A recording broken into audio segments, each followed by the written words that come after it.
Hello friends, welcome to I exam B. I am Sushil Tagade, ex manager Reserve Bank of India. कल parliament में एक question आया था और उसका जवाब फाइनेंस मिनिस्टर मैडम ने दिया है।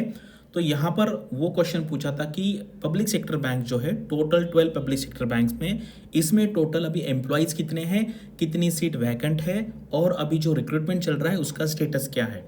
तो अगर आप देखेंगे ना, 2020-21 में इतने टोटल ऑफिसर्स थे, अगर आप देखेंगे पब्लिक सेक्टर बैंक्स में टोटल मिला के, और आज जो नंबर है ये डिक्लाइन हो रहा है। अभी इस साल में थोड़ा सा ये बढ़ा है और उन्होंने ये भी रिप्लाई दिया है कि अभी ये जो फाइनेंशियल ईयर चल रहा है, फाइनेंशियल ईयर 25-26, इसमें 48,570 एम्प्लॉयज़ का, यानी कि उसमें ऑफिसर्स होंगे, पीओ होंगे, क्लर्क होंगे, एसओ होंगे, जितनी सारी रिक्रूटमेंट अभी चल रही है, यानी कि ये साल इतना रिक्रूटमेंट पूरे बैंकिंग सिस्टम में पब्लिक सेक्टर बैंक्स में होने वाला है। तो इसके बारे में एक शॉर्ट वीडियो है, आप अगर इंटरेस्ट है तो आप यहाँ से आगे देख सकते हैं।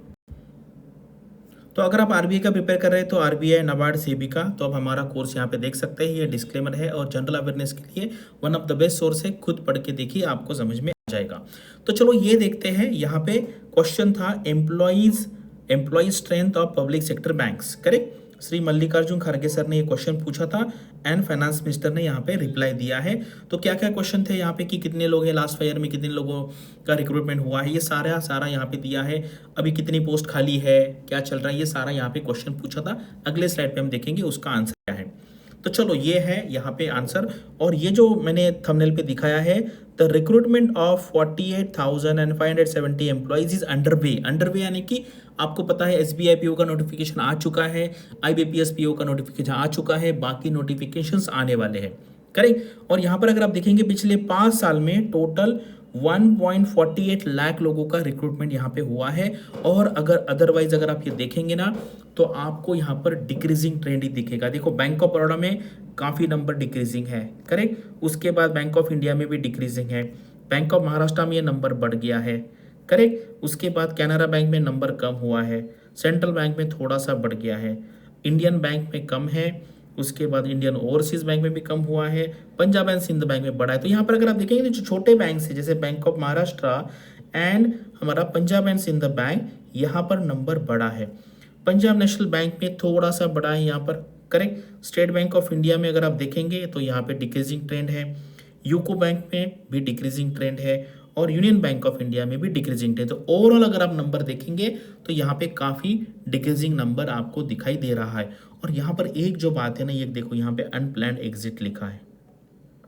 अनप्लैन्ड एग्जिट यानी कि आपने काफ़ी यूट्यूब पे वीडियोस देखे होंगे, बहुत सारे लोग अचानक से बैंक को जॉब छोड़ दे रहे हैं। तो ये बैंक का जो वर्क प्रेशर है उसके बारे में यहाँ पे कुछ डिस्कशन नहीं हुआ है। मुझे लगता है ये इशू एड्रेस करना बहुत ज़रूरी है। अभी जो अनड्यू प्रेशर आ रहा है, इसके बारे में मेरे दिमाग में मैंने काफ़ी जो सीनियर बैंकर्स है उनके साथ डिस्कशन किया है।